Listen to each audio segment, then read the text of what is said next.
ஏன் இப்படி போட்டு டார்ச்சர் பண்ணிட்டு இருக்கீங்க? நான் உங்கள்கிட்ட ஒன்றுமே கேட்கல. நீங்கள் ஏன் என்னை போட்டு இப்படி துன்பப்படுத்திட்டு இருக்கீங்க? 14 வருஷமா அண்ணன் பல நாட்கள் நான் போய் சாகவே போய் நின்றுடுவேண்ணே. அவரும் சீமான்கிட்ட பேசி சொன்னார், இந்த மாதிரி திருமணம் பண்ணிவிடுங்க அப்படின்னு சொல்லும்போது, தலைவர் பிரபாகரன் அவர்களுக்கு வந்து தெரியும், இது வந்து தெரிஞ்சால் கொஞ்சம் கொஞ்சம் சீமான் வந்து ஒருத்தர் கூட ஒரு நேரத்தில் வாழ்கிற ஒரு பர்சன் கிடையாது. இப்போ என் கூடயும் வாழ்கிறது அவர் ஒத்துக்கிறாரு என்ன, நான் தான் அவரோட முதல் மனைவின்னு ஒத்துக்கிறாரு. சீமான் டைரெக்டாக நம்பர் கொடுத்து பேசிட்டா இது முடிஞ்சு போச்சுல்லப்பா, இது ரொம்ப அசிங்கமாக இருக்கே நீ சென்டரில் பேசிட்டு. அண்ட் நான் பேசக்கூடிய வீடியோலாம் இவன் பார்த்து அனுப்புகிறான், இதெல்லாம் ஒரு அசிங்கமாக. அவரோட ஆட்கள் சரியில்லை. அப்புறம் அவங்களோட ஆட்களை வந்து என்னைய வந்து அனுபவிக்கணும்னு ரொம்ப வந்து ட்ரை பண்ணுறாங்க. அதில் வந்து என்னை போட்டு ரொம்ப டார்ச்சர் பண்ணுறாங்க. அவன் சீமான்கிட்ட பேசி என்ன, எனக்கு ₹1 அவன்கிட்ட வேணாண்ணே, எனக்கு ₹1 சீமான்கிட்ட வேணாம். Big bang Tamil BBT.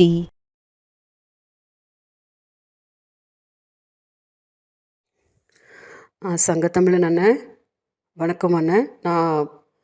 நான் விஜயலக்ஷ்மி பேசுகிறேன். நம்ம இந்த சீமானோட பிரச்சனையில் நீங்கள் என்னை பார்த்துருப்பீங்க. அண்ணா நல்லா இருக்கீங்களா அண்ணன்? நான் நல்லா இருக்கேண்ணே. அண்ணா ரொம்ப மன்னிச்சிக்கணும், நான் உங்களுக்கு இந்த ஆடியோ மெசேஜ் ஏன் அனுப்புகிறேன் அப்படின்னா, ஃபோன் பேசும்போது நான் ஏதாவது சொல்ல வர விஷயங்களை மறந்துடக்கூடாது. அப்புறம் நீங்கள் ரொம்ப பெரியவங்க. ஆக்சுவலாக நான் உங்களுக்கு ஒரு கடிதம் எழுதுனா அப்படின்னா, அதில் எப்படி நான் எல்லாத்தையுமே நல்லா யோசித்து விளக்கி நான் உங்களுக்கு சொல்வேனோ அந்த மாதிரி இந்த ஆடியோவில் நான் வந்து பேசணுன்னு விருப்பப்பட்டேன். அப்போ நீங்கள் இதை வந்து தொடர்ந்து ஒரு 3 வாட்டி 4 வாட்டி கேட்கும்போது நான் என்னென்ன சொன்ன விஷயங்கள் அப்படின்னு நீங்கள் எல்லாம் உங்களுக்கு ஒரு வாட்டி நல்லா புரிஞ்சிடும். அப்புறம் என்ன பண்ணலாம் அப்படின்றதுக்கும் நீங்கள் நல்லா இந்த ஆடியோ வாயிலாக நீங்கள் கேட்கும்போது உங்களுக்கு நல்லா எல்லாமே புரியும். அப்புறம் நான் ரொம்ப ஒரு பணிவாக இந்த ஆடியோ உங்கள்கிட்ட நான் பேசணுன்னு விருப்பப்பட்டேன். இப்போ ஆனால் நாங்கள் இந்த திருநெல்வேலியில் வந்து இந்த சைவ பிள்ளைன்னு ஒரு கம்யூனிட்டி வருவாண்ணே, உங்களுக்கு தெரிஞ்சிருக்கும். அதிகமாக இந்த திருநெல்வேலி பக்கம் தான் வந்து அவங்க இருப்பாங்க. அந்த கம்யூனிட்டிக்கு சேர்ந்த பொண்ணு. எங்கள் அம்மாவோட சொந்த ஊர் வந்து இலங்கை. எங்கள் அம்மாவோட வழியில் வந்து அவங்க இலங்கை. இப்போ எங்கள் அப்பாவோட சொந்த ஊருன்றது வந்து நம்ம அருள்வாய்மொழி நாகர்கோவில் கிட்ட ஒரு ஊர் இருக்குல்லண்ணா, அதுதான் எங்கள் அப்பாவோட சொந்த ஊர். பட் எங்கள் அப்பாவோட அப்பா, அதாவது எங்கள் அப்பாவோட அப்பா மீனாட்சி சுந்தரம்ன்றது அவங்க வந்து பெங்களூர் HAL வந்து ஏரோநாட்டிக்கல் இன்ஜினியராக இருந்தாங்க. ஸோ அவங்க எங்கள் அப்பா எல்லாருமே பல தலைமுறையாக வந்து பெங்களூர்லேயே வந்து தொழில் பார்த்துக்கிட்டு அப்படியே பெங்களூர்லேயே வந்து வாழ்ந்தவங்க தமிழ்காரங்க. இப்போ நான் வந்து பெங்களூரில் பிறந்தேன்னா, ஏன்னா வந்து நான் சொல்லலை, எங்கள் அம்மா வந்து எங்கள் அப்பாவை திருமணம் பண்ணதுக்கப்புறம் ஸ்ரீலங்காலேருந்து இந்தியாவுக்கு வந்துட்டாங்க. ஸோ நான் பிறந்தது பெங்களூரில், நான் படித்ததெல்லாம் பெங்களூர், எல்லாமே இதெல்லாம் நான் ஃப்ரெண்ட்ஸ் படம் வச்சு தான் சென்னைக்கு ஃபஸ்ட்டு நடிக்கிறதுக்கு வந்தேன். ஸோ இப்படி தான் வந்து இப்போது வந்து என்னோடய அக்கா, எனக்கு ஒரு அக்கா மட்டும்தான் இருக்காங்க. எங்கள் அக்காவை வந்து ஜெயப்பிரதான்னு ஒரு நடிகை இருக்காங்கல்லன்னு, அந்த சலங்கை ஒளின்ற படம்லாம் கமல் சார் கூடலாம் பண்ணாங்கல்ல, அந்த ஜெயப்பிரதாவோட மூத்த அண்ணனுக்கு கல்யாணம் பண்ணி கொடுத்தோம். அதாவது நாங்கள் தமிழ்காரங்க, அவங்க தெலுங்குக்காரங்க. ஆனால் ஒரு படப்பிடிப்பில் வந்து நானும் ஜெயப்பிரதா அவங்களும் ஒன்றா ஒரு படம் நடித்தோம். அதில் வந்து எங்கள் அக்காவை பார்த்து ரொம்ப பிடிச்சி போய் அவங்க வந்து அவங்க அண்ணனுக்கு கல்யாணம் பண்ணுன்னு சொல்லிட்டு முறையாக வந்து வீட்டிலலாம் பொண்ணெல்லாம் கேட்டு எல்லாம் பண்ணாங்க. ஸோ எங்கள் அப்பாவும் அதை அனுமதித்து கல்யாணம் பண்ணி கொடுத்தாங்க. நாங்கள் எல்லாம் பண்ணி கொடுத்தோம். ஆனாலும் கொஞ்சம் எங்கள் அப்பா தவறுனதுக்கப்புறம் கொஞ்சம் இந்த வரதட்சணை கொடுமைங்க அது இதுன்னு கொஞ்சம் கருத்து வேறுபாடுன்னு நிறைய விஷயங்கள் கொஞ்சம் நாங்கள் ரொம்ப கஷ்டப்பட்டோம். அப்போது இந்த மாதிரி ஏதோ ஒரு பிரச்சனையில் வந்து எங்கள் அக்காவோட 8 வயசு குழந்தைய வந்து எங்கள் அக்காவோட கணவர் தூக்கிட்டு போயிட்டார். அதாவது விளையாடிட்டு வந்து கொடுக்குறேன், நானும் தகப்பன் தானே அப்படின்னு சொல்லிட்டு எடுத்துகிட்டு போனார். திருப்பி கொடுக்கவே இல்லை. நாங்கள் 2 நாள் ஆச்சு, எங்களால் இந்த பிள்ளைய ஆக்சஸ் பண்ண முடியல, கம்ப்ளைண்ட் கொடுத்தோம். அப்போ தான் ஒரு வாரத்துக்கு முன்னாடி சீமான் கூட நான் வாழ்த்துக்கள்ன்ற ஒரு படம் பண்ணியிருந்தேன். அப்போது அதில் வந்து அவர் இந்த மாதிரி எங்கள் அண்ணனுங்க தம்பிங்கெல்லாம் காவல்துறையில் இருக்காங்க, ஸோ உங்களுக்கு எதாவது பிரச்சனைன்னு ஆச்சுன்னா என்கிட்ட சொல்லுங்கள், நான் சால்வ் பண்ணி கொடுக்குறேன்னு சொன்னதுக்கு எனக்கு ஞாபகம் வந்து எங்களுக்கும் நிறைய பேர் சொன்னாங்க, நீங்கள் தமிழ்காரங்க நல்லா ஒரு வாட்டி பெசிமான்ட்ட நீங்கள் உதவி கேட்டு பாருங்கள், இது என்னென்னு ஜெயபிரதாட்ட பேசி அவர் என்னென்னு அதை சால்வ் பண்ணி கொடுக்க வாய்ப்பு இருக்குது அப்படின்னு சொன்னால் நாங்கள் அவர்கிட்ட போனோம். அப்படி தான் எங்களுக்கு வந்து சீமானோட அறிமுகம் ஆச்சு. சீமானுக்கு வந்து நாங்கள் இலங்கை தமிழர்கள் அப்படின்னு தெரிஞ்சப்பறம் இன்னும் கொஞ்சம் நெருக்கம் அதிகமாச்சு. ஸோ எங்கள் அம்மாட்ட வந்து பொண்ணு கேட்டார், நான் திருமணம் பண்ணிக்கிறேன் அவங்கள. நான் அப்போ அவருக்கு திருமணம் ஆயிருக்குல்ல. எங்கள் அம்மாட்ட கேட்டு அவங்க சரின்னு அப்புறம் அவங்க ஓகே சொல்லி இது இந்த ரிலேஷன்ஷிப்பே ஒரு 2 வருஷம் நீடிச்சிட்டு போச்சுண்ணே. அவர் அந்த டைமில் அரெஸ்ட் ஆகி அப்புறம் நான் அந்த பெயில் டைமில் வெளில வந்து இது மாதிரி நிறைய விஷயங்கள்லாம் நடந்து எங்கள் வீட்டிலேருந்து, அதாவது எங்களுக்கு இயக்குனர் சேரன்ன்றவர் கூட எங்களோட தூரத்து சொந்தம் தான். அவர் எங்கள் சொந்தக்காரர் தான். அவரும் சீமான்கிட்ட பேசி சொன்னார், இந்த மாதிரி திருமணம் பண்ணிவிடுங்க அப்படின்னு சொல்லும்போது, தலைவர் பிரபாகரன் அவர்களுக்கு வந்து தெரியும், இது வந்து தெரிஞ்சால் கொஞ்சம் கொஞ்சம் ரொம்ப அன்கம்ஃபர்டபுளாக இருக்கும். அதனால் அவருக்கு காட்டிட்டு அப்புறம் நான் திருமணம் பண்ணிக்கிறேன் அப்படின்னு சொல்லிட்டு தள்ளி போட்டு வந்தார்.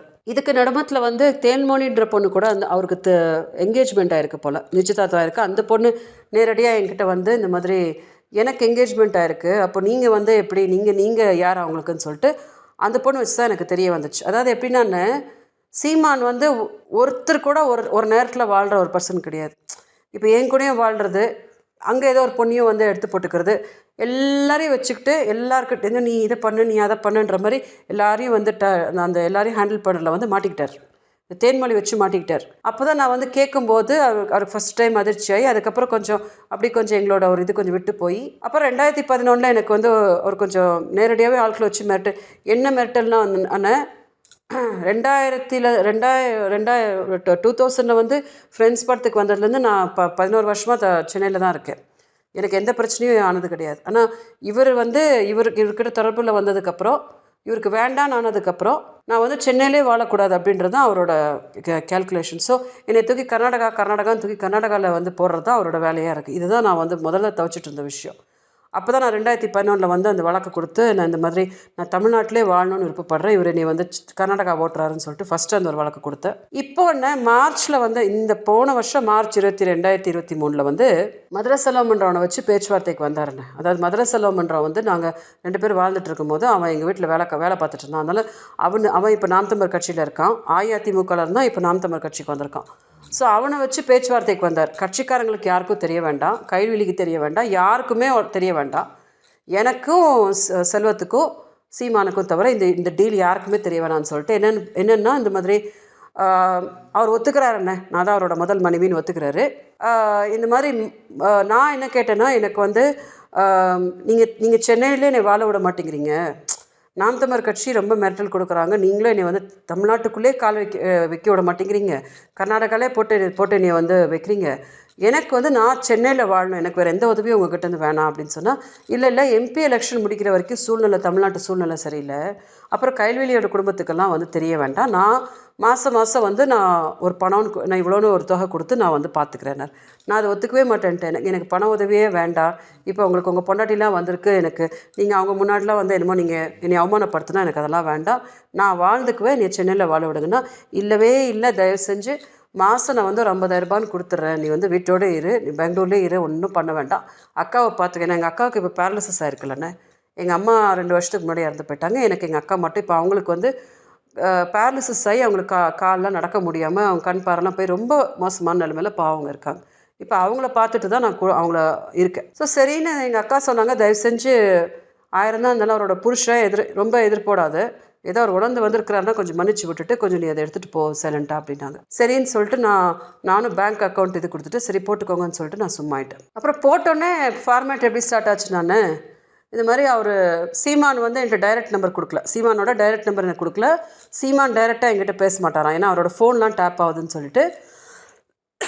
சீமான் வந்து ஏதாவது என்கிட்ட பேசணுன்னா ஒரு மெசேஜ் இவனுக்கு அனுப்புகிறாரு செல்வத்துக்கு, செல்வம் எனக்கு ஃபார்வர்ட் பண்ணுறான், நான் வந்து எதாவது சீமான்கிட்ட பேசணுன்னா ஒரு வீடியோ பேசியோ ஆடியோ பேசியோ நான் வந்து செல்வமுக்கு கொடுக்கணும், செல்வம் வந்து சீமானுக்கு அனுப்புகிறோம். ஸோ இந்த ஃபார்மேட்டில் வந்து போய்ட்டு இது எப்படின்னா காலையிலேருந்து நைட்டு 3 மணி 4 மணி வரைக்கும் எனக்கு திடீர்னு ஃபோன் வரும்ண்ணே. அதாவது ஃபோன் ஆஃப் பண்ணவே கூடாது, எனி டைம் ஃபோன் வரும். என்னென்னு பார்த்தா சீமான் உங்களை பார்க்கணுன்னு கேட்குறாருக்கா, அதனால வந்து ஒரு வீடியோ கொடுங்கக்கா, ஆடியோ கொடுங்கக்கான்னு இப்படி மார்ச்லேருந்து ஜூன் வரைக்கும் இந்த ப்ரொசீஜர் போகுதுண்ணே. இந்த மாதிரி போகுது. எனக்கு ரொம்ப வருத்தமாக ஆயிடுச்சு. அப்போ நான் கேட்டேன், இந்த மாதிரி சீமான் டைரெக்டாக நம்பர் கொடுத்து பேசிட்டா இது முடிஞ்சு போச்சுல்லப்பா, இது ரொம்ப அசிங்கமாக இருக்கே, நீ சென்டரில் பேசிட்டு அண்ட் நான் பேசக்கூடிய வீடியோலாம் இவன் பார்த்து அனுப்புகிறான், இதெல்லாம் ஒரு அசிங்கமாக நல்லாவே இருக்கலண்ணா, எனக்கு பிடிக்கவே இல்லை. அப்போ நான் சொன்னேன், நீங்கள் நிப்பாட்டிருங்கப்பா, சீமான் பேசலன்னா எனக்கு வேண்டாம், எனக்கு பண உதவியெல்லாம் வேணாம்ப்பானா, இல்லைன்னு சொல்லிட்டு இன்னும் 2 மாதம் நீடிச்சுட்டு போயிட்டே இருந்தாங்க. அப்புறம் நான் சொன்னேன், இந்த மாதிரி வேணாம்ப்பா, நீ ஒன்று பண்ணு, நான் வந்து தமிழ்நாட்டில் வந்து நான் முறையாக கம்ப்ளைண்ட் கொடுத்துட்டு, உங்களுக்கு இந்த மாதிரிலாம் தலை ரொம்ப திங்குறீங்க, அப்புறம் வீடியோஸ் வாங்கி நீங்கள் உயிர் எடுக்கிறீங்க, ரொம்ப டார்ச்சராக இருக்குது, 14 வருஷமாக உங்களோட பிடிப்பில் மாட்டிட்டு நீ வெளியில் விடவும் மாட்டேங்கிறார் சீமானு, இதை நான் வந்து டோட்டலாக பார்த்து முடிச்சுக்கிறேன் அப்படின்னா, இவன் குடிச்சிட்டு ஒரு ஆடியோ அனுப்புகிறான்னு அசிங்கமாக என்னை பேசி என்னென்னு அனுப்புகிறான்னா, உங்களுக்கு தெரியல நாம் தமிழ் கட்சி எப்படி பேசுவாங்கன்னு, இது மாதிரி என்னை வந்து இந்த மார்ச்சில் வந்து நேரில் பார்த்தா என் கையில் 1 கோடி கொடுத்தானோ, அந்த 1 கோடி இப்போ முதல்ல எடுத்து வைங்க அப்படின்னு எனக்கு அனுப்பணும். நான் உடனே என்ன பண்ணேன்னா, தாமதம் பண்ணவே வேண்டாம் அப்படின்ட்டு பேரலிசிஸ் ஆன எங்கள் அக்காவனை இனோவாவில் வச்சு பின்னாடி பேக் சீட்டில் அவங்கள படுக்க வச்சு 20,000 ரூபாய் நான் செலவு பண்ணி எங்கள் அக்காவை கூட்டிகிட்டு வந்து அங்கே கம்ப்ளைண்ட் கொடுத்துட்டு எல்லாம் கொடுத்தேன்னே. கம்ப்ளீட்டாக வந்து என்னை வந்து ஃபர்ஸ்ட் ஒய்ஃப்னு ஒத்துக்கிட்ட விஷயம், பேங்க் ட்ரான்ஸ்ஃபர் பண்ணியிருக்கிற விஷயம், அப்புறம் தினம் என்கிட்ட வீடியோஸ் நான் கொடுத்துட்டு இருந்தேன்ல. மார்ச்லேருந்து ஜூலை ஆகஸ்ட் வரைக்கும் நான் வந்து வீடியோஸ் கொடுத்துட்டு இருந்தேன் சீமானுக்கு. சீமான் எனக்கு கொடுத்துட்டு இருந்த ஆடியோ எல்லாம் கொடுத்து டிரான்சாக்ஷன் எல்லாம் கொடுத்து 2.5 லட்சம் தான் கொடுக்கப்பட்டிருக்குது. 1 கோடியெல்லாம் ஒன்றும் கொடுக்கப்படல. இன்ஃபேக்ட் நான் தான் நிறைய காசுலாம் இழந்திருக்கேன் அவர்கிட்ட. இது என்னமோ என் மேலே அபாண்டமாக போட்டு ஏதோ ஒன்று பண்ணுறாங்கன்னு சொல்லிட்டு அதுதான் இப்போ கொடுக்கப்பட்ட கம்ப்ளைண்ட். என்ன இப்போது இந்த கம்ப்ளைண்ட் என்னென்னா, எஃப்ஐ ஸ்குவாஷ் பண்ண சொல்லி ஒரு ஹைகோர்ட்டில் ஒரு இது போட்டார்லன்னா ஒரு கேஸு, இப்போ அதில் கொண்டாந்து லாக் பண்ணி வச்சுருக்கார். காவல்துறை கிட்ட வந்து என்னோடய ஃபோன் மாட்டிகிட்ருக்கேன். அதான் 2011 நீங்கள் பார்த்தீங்கன்னா இதே மாதிரி எல்லா டீட்டெயில்ஸும் என்கிட்ட வாங்கினாங்க. என்னோடய ஃபோனு, சீமான எல்லா கடிதம் எல்லாம் இன்னும் பக்காவாக எல்லா ப்ரூஃபும் இருந்துச்சு பார்த்தீங்களா. எல்லாத்தையும் எடுத்துகிட்டு அழிச்சிட்டாங்கண்ணா காவல்துறை. இப்போ 2011 நீங்கள் பார்த்தீங்கன்னா மெயின் ஃபோன் செப்டம்பர்லேருந்து காவல்துறை கிட்டே இருக்குதுன்னு என்கிட்ட கொடுக்கவே மாட்டேங்கிறாங்க. என்னென்னு பார்த்தா அதில் வந்து சீமான் வந்து செல்வம் த்ரெட்டன் பண்ணது, சீமான் பேசியிருக்கிறது, நான் வந்து வீடியோஸ் கொடுத்துருக்கிறது, இந்த மொத்த டிரான்சாக்ஷன், அப்புறம் என்னை வந்து ஒய்ஃப்னு அவங்க வந்து ஒத்துக்கிட்டாங்கல்ல, இந்த எல்லா டாக்குமெண்ட்ஸும் இருக்குதுன்னு சொல்லிட்டு அந்த ஃபோனை என்கிட்ட கொடுக்கவே மாட்டேன்னு சொல்லிட்டு இருக்காங்க. இந்த பக்கம் நீங்கள் பார்த்தீங்கன்னா சீமானு அந்த கேஸையே எடுக்க விடாமல் அவர் ஒரு பக்கம் போயிட்டுருக்கார். ஸோ எனக்கு என்ன பண்ணணுன்னே தெரிய மாட்டேங்குதுன்னா, அப்புறம் சீமான்கிட்ட வந்து நேரடியாக பேசுகிறதுக்கு யாரும் எனக்கு வந்து இது பண்ணி கொடுக்க மாட்டேங்கிறாங்க. காவல்துறைக்கிட்டையும் கேட்டேன், தயவு செஞ்சு ஸ்டேஷனுக்கு சீமானை வர வைங்க, நான் கேட்கணும், ஏன் இப்படி போட்டு டார்ச்சர் பண்ணிகிட்ருக்கீங்க, நான் உங்கள்கிட்ட ஒன்றுமே கேட்கல, நீங்கள் ஏன் என்னை போட்டு இப்படி துன்பப்படுத்திட்டுருக்கீங்க, 14 வருஷமாக அண்ணன் பல நாட்கள் நான் போய் சாகவே போய் நின்றுடுவேண்ணே, ஆயிடுச்சு அடுத்த நிமிஷம் கீழே குதிச்சுட்டா முடிஞ்சுப்பா, நம்மளுக்கு இந்த நரகம் வேணாம். அப்புறம் எங்கள் அக்காவை நினச்சிட்டு அப்படியே வருவேன். ஏன்னா பேரலிசிஸ் ஆகிருக்கிற கண்டிஷனில் நான் இப்போ அந்த உயிரை விட்டுட்டு போனால் அது எவ்வளோ நொந்து போகும்ல அப்படின்னு சொல்லிட்டு அவங்களுக்காக நான் பல்ல கழிச்சிட்டு வாழ்ந்துட்டுருக்கேன். நீங்கள் கூட பார்த்துருப்பீங்க, நிறைய வீடியோஸ் நான் சொல்வேன், நான் ஒரு நாள் செத்து போவேன், அப்புறம் தான் நீங்கள்லாம் நீங்கள் பாருங்கள் என்ன ஆக போகுதுன்னு சொல்லிகிட்டே இருப்பேன். இன்றைக்கும் ரொம்ப வருத்தத்தோடு இந்த ஆடியோ உங்கள்கிட்ட பேசுகிறேண்ணே. உங்களை ஒரு அண்ணனாக நினச்சி நான் பேசுகிறேன். நான் நிறைய நாள் நினைப்பேன், வந்து அண்ணங்கிட்ட, அண்ணா நீங்கள் தயவு செஞ்சு எனக்கு ஒரு உடன்பிறப்பா, இந்த பிரச்சனையை சால்வ் பண்ணி, இது கோர்ட்டு கேஸ், நான் எந்த தப்பும் பண்ணலண்ணே, என்னை கோர்ட்டு கேஸுன்னு அலைய வைக்க வேண்டிய இதே கிடையாது. அவரோட ஆட்கள் சரியில்லை, அப்புறம் அவங்களோட ஆட்களை வந்து என்னை வந்து அனுபவிக்கணும்னு ரொம்ப வந்து ட்ரை பண்ணுறாங்க, அதில் வந்து என்னை போட்டு ரொம்ப டார்ச்சர் பண்ணுறாங்க. இந்த மாதிரி நிறைய விஷயங்களில் எனக்கு அண்ணனுங்கெல்லாம் யாரும் கேட்குறவங்கலாம் இல்லைண்ணே, குடும்பத்தில் வந்து பெரியவங்கலாம் யாரும் இல்லை. அதனால் இவரது ரொம்ப டார்ச்சர் போகுது. இன்றைக்கி வந்து அவங்கக்கிட்ட நான் ரொம்ப ஒரு பணிவாக கேட்டுக்கிறேன். எனக்கு வந்து அப்புறம் அது அவங்க கைக்கு போகாமல் எங்கேயாவது மிஸ் ஆகிடுச்சுன்னா கூட வேஸ்ட் ஆகிடக்கூடாது அப்படின்னு எனக்கு எதுவுமே முறை தெரிலண்ணே. ஆனால் எனக்கு இந்த ஆடியோவில் பேசி ஒரு என்னோடய கஷ்டத்தை உங்கள்கிட்ட சொல்கிறதுக்கு பார்த்தீங்களாண்ணே ரொம்ப ரொம்ப வருத்தத்தில் இருக்கேண்ணே. அந்த எங்கள் அக்காவோட ஃபோட்டோ உங்களுக்கு அனுப்புகிறேன் பாருங்கள், ஜஸ்ட்டு ஒரு 10% தான் அந்த உயிருக்கு உயிர் இருக்குண்ணே. அது பயப்படுது, கோர்ட்டு கேஸுன்னா அது பயப்படுது. போலீஸ் பார்த்தா அந்த ஃபோனை கொடுக்கவே மாட்டேன் நின்றுட்டுருக்காங்க. அந்த ஃபோன் வந்து எங்கள் அம்மா கடைசியாக எனக்கு வாங்கி கொடுத்த ஃபோனுன்னா அது ரொம்ப அவங்களோட நினைவாக வச்சுருக்கேன். அது எனக்கு செப்டம்பர்லன்னு கிடைக்கவே மாட்டேங்க. இந்த பக்கம் சீமானனை பேசவே மாட்டேன்னு சொல்லிட்டு டார்ச்சர் பண்ணுறாரு. இது தயவு செஞ்சுண்ணே, நீங்கள் 2 பேருக்கும் ஒரு அண்ணனா தயவு செஞ்சு இது எப்படி சால்வ் பண்ணலாம். அவன் சீமான்கிட்ட பேசியண்ணே, எனக்கு ₹1 அவன்கிட்ட வேணாண்ணே, எனக்கு ₹1 சீமான்கிட்ட வேணாம். நான் இழந்ததாகவே இருக்கட்டும், நான் என் வாழ்க்கை இழந்ததாகவே இருக்கட்டும், எல்லாம் அப்படியே இருக்கட்டும். என்னை தயவு செஞ்சு 14 வருஷமாக என்னை என்ன இந்த ஒரு பிடிப்பில் வச்சு என்னை துன்பப்படுத்திட்டு இருக்காங்களோ அதுலேருந்து எனக்கு ஒரு விடுதலை கிடச்சிட்டு இந்த ஃபோன் என்ன காவல்துறை அதாவது காவல்துறை என்ன சொல்கிறாங்கன்னா, சீமானும் நீங்களும் நல்லபடியாக வந்து சமாதானம் ஆகிட்டிங்கன்னா நாங்கள் இந்த ஃபோனெல்லாம் உங்கள்கிட்ட கொடுத்துட்றோம், ஏன்னா அது வரைக்கும் நாங்கள் வந்து இதை வந்து நாங்கள் கொடுக்க மாட்டோம், சேஃப்டிக்கு நாங்கள் வச்சுட்ருக்கோம் அப்படின்றாங்க. அவங்க என்ன நினைக்கிறாங்கன்னா, சப்போஸ் எனக்கு ஏதோ ஒரு அட்டாக் ஆச்சு, ஏதோ ஒன்று ஆச்சு சீமான் தரப்பில் அப்படின்னா போலீஸ் வந்து இதெல்லாம் ப்ரூவ் பண்ணுறதுக்கு அவங்க ஒரு பக்கம் வச்சுட்றாங்க. ஸோ இதுக்கு தீர்வு என்ன தெரியுமாண்ணே, சீமான் வந்து இதை முடிச்சு கொடுக்கணுண்ணே, இதை முடிக்கணும். நான் எந்த பணமோ எந்த இதுமோ அவன்கிட்ட கேட்டுட்டலண்ணே. எனக்கு அவங்க பொண்டாட்டியெல்லாம் இன்றைக்கி அவர் அவமானப்படுத்தாங்க பார்த்தீங்கன்னா, அதுக்கப்புறம் நான் ரொம்ப நொந்துட்டேன். சீமானியே வாழ்க்கையில் எனக்கு திருப்பி பார்க்கவே எனக்கு இஷ்டம் இல்லை. ஆனால் ஒரு அண்ணனா எனக்கு என்ன தெரியுமாண்ணே, எனக்கு இது 14 வருஷமாக இது என்ன நரகம் போயிட்டுருக்கோம், அந்த சீமான் அதில் எனக்கு ஒரு விடுதலை வேணும்னு அந்த போலீஸ்கிட்ட யாராவது பேசிவிட்டு தயவு செஞ்சு விஜயலட்சுமி கிட்ட அந்த ஃபோனை திருப்பி கொடுத்துருங்கன்னு சொல்லிட்டு அவங்களும் கொடுத்துட்டாங்கண்ணே. எனக்கு நான் ஏதோ வாழ்ந்துக்கிறேண்ணே, நான் பெங்களூரில் ஏதோ வாழ்ந்துக்கிறேன், நான் எதுவுமே யார்ட்டையுமே கேட்கல, நான் ரொம்ப ஒரு நல்ல பொண்ணுண்ணே, நான் வந்து நான் வாழ்ந்ததே கிடையாது, எப்போவுமே நான் வேறவங்களுக்காக தான் வாழ்ந்து. ஆனால் இன்றைக்கி வந்து நான் ரொம்ப உங்களோட ஃபோன் நம்பரை ரொம்ப நிறைய பேர்கிட்ட கேட்டு அண்ணன்ட்ட சொன்னேன், அண்ணன் சீமான்ட்ட பேசுகிறதுக்கு ரொம்ப ஒரு சிங்கமாய் ஒருத்தங்கள நான் தேடிட்டுருக்கிறேன்னா எனக்கு வந்து ஏன்னா எல்லாராலையும் அவன்கிட்ட பேச முடியாது. அந்த பொண்ணு தான் அவன்கிட்ட ஒன்றும் வேணான்னு சொல்லுதில்ல, அப்போ வந்து கொஞ்சம் விட்டுரு அந்த பொண்ணுன்னு சொல்லிட்டு நீங்கள் கொஞ்சம் பண்ணி கொடுத்தீங்கண்ணே. நான் அவனை மறக்கணும்ண்ணே. எனக்கு இந்த கோர்ட்டு கேஸுன்னெலாம் ரொம்ப வருத்தமாகுது. அப்புறம் எனக்கு சக்தி இல்லை. ஏன்னா ஏற்கனவே எங்கள் அக்காவை பார்த்துக்கிறதுக்கே எனக்கு ரொம்ப பிரச்சனை இருக்குது. நீங்கள் பார்த்தீங்கன்னா இப்போ வந்துக்கிட்டே எங்ககிட்ட எங்களை துன்பப்படுத்திக்கிட்டு பண்ணிகிட்ருக்கிறதுக்கெல்லாம் நீங்கள் ஏதாவது சீமான்ட்டையும் சொல்லிவிட்டு நல்லபடியாக நீங்கள் ஏதாவது ஒன்று சால்வ் பண்ணி கொடுத்தீங்கன்னா ரொம்ப ரொம்ப நன்றி நான் உங்களுக்கு சொல்லிக்குவேண்ணே. தயவு செஞ்சு எதுவும் தப்பாக நினச்சிட்டிங்கண்ணே நான் இந்த ஆடியோ பேசுனேன்னு சொல்லிவிட்டு. நான் வந்து இதை ரொம்ப விருப்பப்படுவேன். இந்த மாதிரி நான் ரொம்ப பணிவாக ரொம்ப மரியாதையாக நான் பேசி அனுப்பும்போது நீங்கள் கேட்கும்போது என்னோடய ஆதங்கம் உங்களுக்கு நல்லா புரியும். நான் இப்போ பெங்களூரில் இருக்க, இல்லாட்டி நான் வந்து சென்னையில் இருந்தால் கண்டிப்பாக நேரில் வந்து உங்களை பார்த்துருப்பேன். ஸோ இதில் என்ன முடியுமோ ஒன்று ஒரு அண்ணனா அப்புறம் என்னை கேட்பார் யாரும் இல்லாதனால அவரை ரொம்ப துன்பப்படுத்திக்கிட்டே இருக்கார். இதுக்கு ஒரு முடிவு நீங்கள் என்ன நல்லபடியாக கோர்ட்டு கேஸ்லாம் வேணாண்ணே, எதுவுமே வேணாம். பெரியவங்க நீங்கள் உட்கார வச்சு நானும் அவர்கிட்ட எதுவுமே கேட்கலண்ணே. எனக்கு எதுவுமே சீமான் கிட்ட வேணாம். ஜஸ்ட் என்னை நிம்மதியாக விட்டுட்டாருன்னா போதும். அதை நீங்கள் தயவு செஞ்சு எனக்கு பண்ணி கொடுக்கணும்னு நான் கேட்டுக்கிறேன். ரொம்ப நன்றி அண்ணே.